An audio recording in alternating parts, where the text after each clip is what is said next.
Quando a gente fala que não há motivo para pânico, achar que o vírus está matando agora todo mundo, na realidade ele é um vírus muito menos letal, muito menos agressivo do que o próprio H1N1 e muito menos do que a SARS.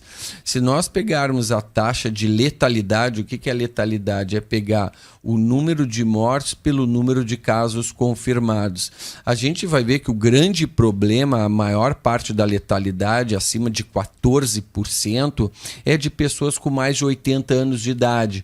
Começa a complicar com pessoas acima de 70 anos de idade. De 70 a 79 anos de idade, a letalidade é em torno de 8%, né? Número de mortes totais pelo número de casos registrados.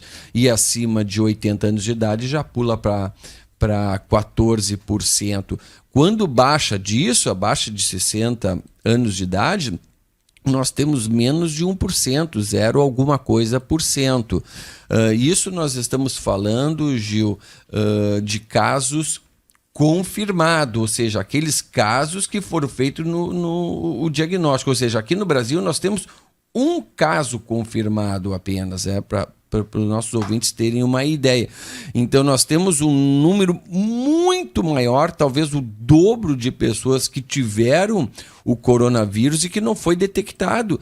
Pessoas que tiveram o coronavírus e tiveram sintomas como resfriado, que é uma gripe bem mais simples, e a própria gripe, com um pouco de febre, com um pouco de coriza, e levaram a sua vida normalmente e não fizeram o diagnóstico.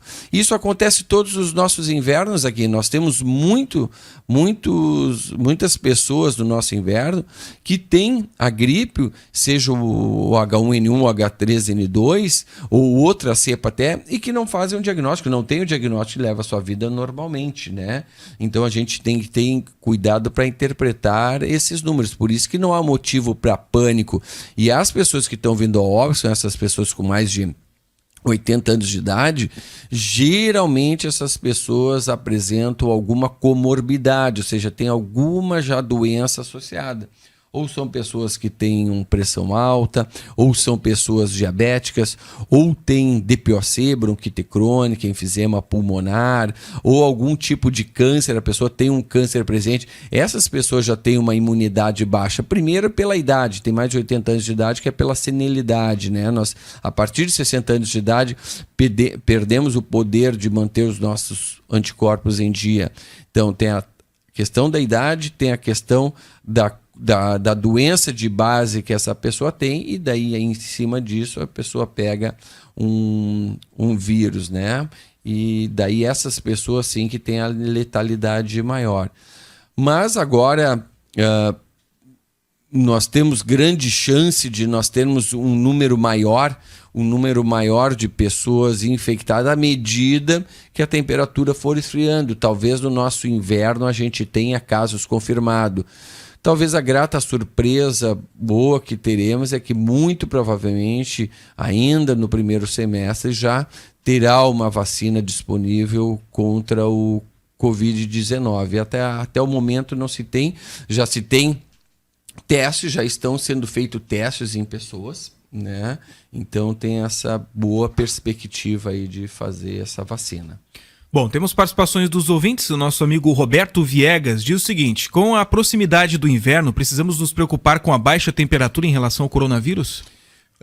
É o Roberto, né? Isso. Né, Roberto? Sim, nós vamos, na realidade, ter que nos preocupar, pois com a baixa temperatura a gente geralmente anda em ambientes mais fechados, em ambientes mais confinados, e o vírus daí circula mais facilmente. Nós vamos ter que ter esses cuidados que eu falei, é simplesmente lavar bem as mãos, quando tossir e espirrar, proteger o nosso rosto. Questão de uso de máscara é extremamente controverso, se há necessidade ou não usar máscara. A máscara ainda é algo controverso no meio. Ela ajuda principalmente aquelas pessoas com faixa etária mais elevada, mas temos que nos preocupar agora nesses próximos meses que verão de frio aí. Bom, ouvinte Cláudia, bom dia. Gostaria de perguntar para o doutor, eu tenho lúpus, tenho que me preocupar mais? Pergunta da ouvinte Cláudia. Cláudia, o lúpus não deixa de ser uma doença autoimune, ela também tem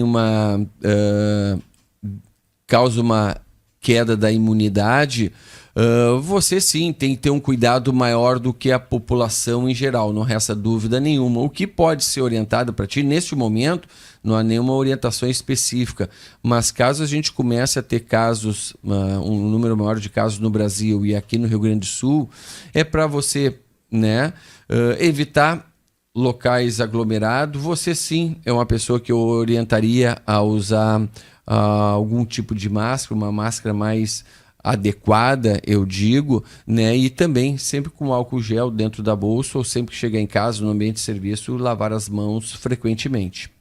Mas ela deveria já começar a utilizar essa máscara agora ou aguardar? Não, de maneira alguma. Essa função? Simplesmente aguardar, neste momento, nenhuma orientação, né? Bom, no atual quadro que nós estamos vivendo aqui no Rio Grande do Sul, nós temos 21 casos suspeitos no Rio Grande do Sul que ainda estão aguardando o resultado desses exames, primeiramente do LACEN e depois ele vai para São Paulo para fazer uma segunda análise. No quadro atual, analisando dessa forma, a gente precisa se preocupar não apenas com o coronavírus. Eu vejo a quantidade de pessoas que morrem por pneumonia, que morrem por outras questões ligadas a vírus também, né, que vão adquirindo. Então, a gente aproveita essas mesmas dicas para que as pessoas se preocupem com doenças que já matam aqui no nosso estado. Exatamente. Se nós pararmos para relembrar o passado muito precoce, o primeiro caso suspeito no Brasil foi de um senhor, se eu não me engano, de esteio. Uhum. E ele foi afastado o Covid-19, mas ele foi confirmado H1N1. Sim. Ou seja, o H1N1 já entrou dentro do nosso estado, já teve pessoas diagnosticadas com esse quadro aí. Então, os cuidados que a gente tem que ter para as outras doenças são esses mesmos que nós estamos citando, né?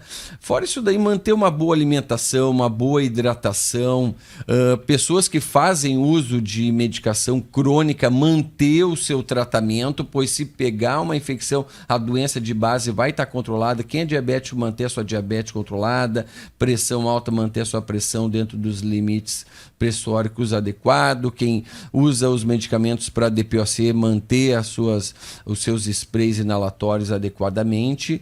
E essas coisas assim, lavar as mãos, se proteger, evitar ambientes com muitas aglomerações. São essas as dicas do momento, né? A fake news faz parte do nosso meio, não tem como nós fugirmos disso daí. Mas eu vejo que a população em geral que acredita no fake news, ela realmente não vai atrás de informações corretas.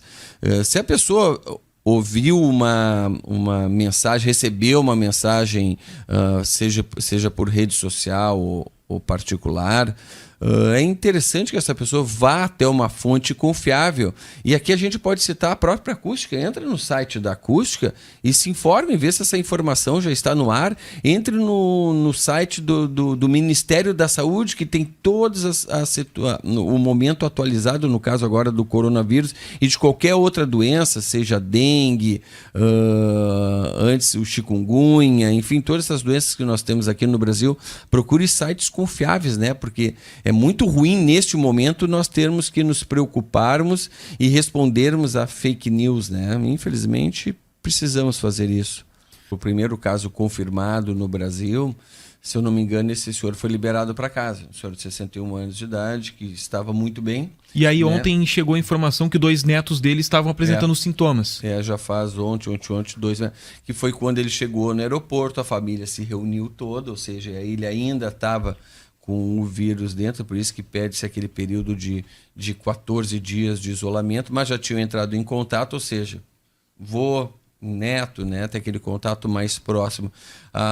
O que a gente tem notado é que essas pessoas em bom estado geral, que estão confirmados e já tiveram contato com a sua família, essas pessoas são liberadas para ficar em casa. E se orienta que essas pessoas fiquem realmente os 14 dias dentro de casa, né? Junto conta com o bom senso dessas pessoas, que não há necessidade, como nós falamos, não há necessidade, como esse senhor de 61 anos de idade no Brasil, há milhares pelo resto do mundo, pessoas como ele que está muito bem, que não vai ser feito o diagnóstico, né? Só que as pessoas que tu consegue fazer o diagnóstico, tu pede para que essas pessoas fiquem num ambiente mais reservado.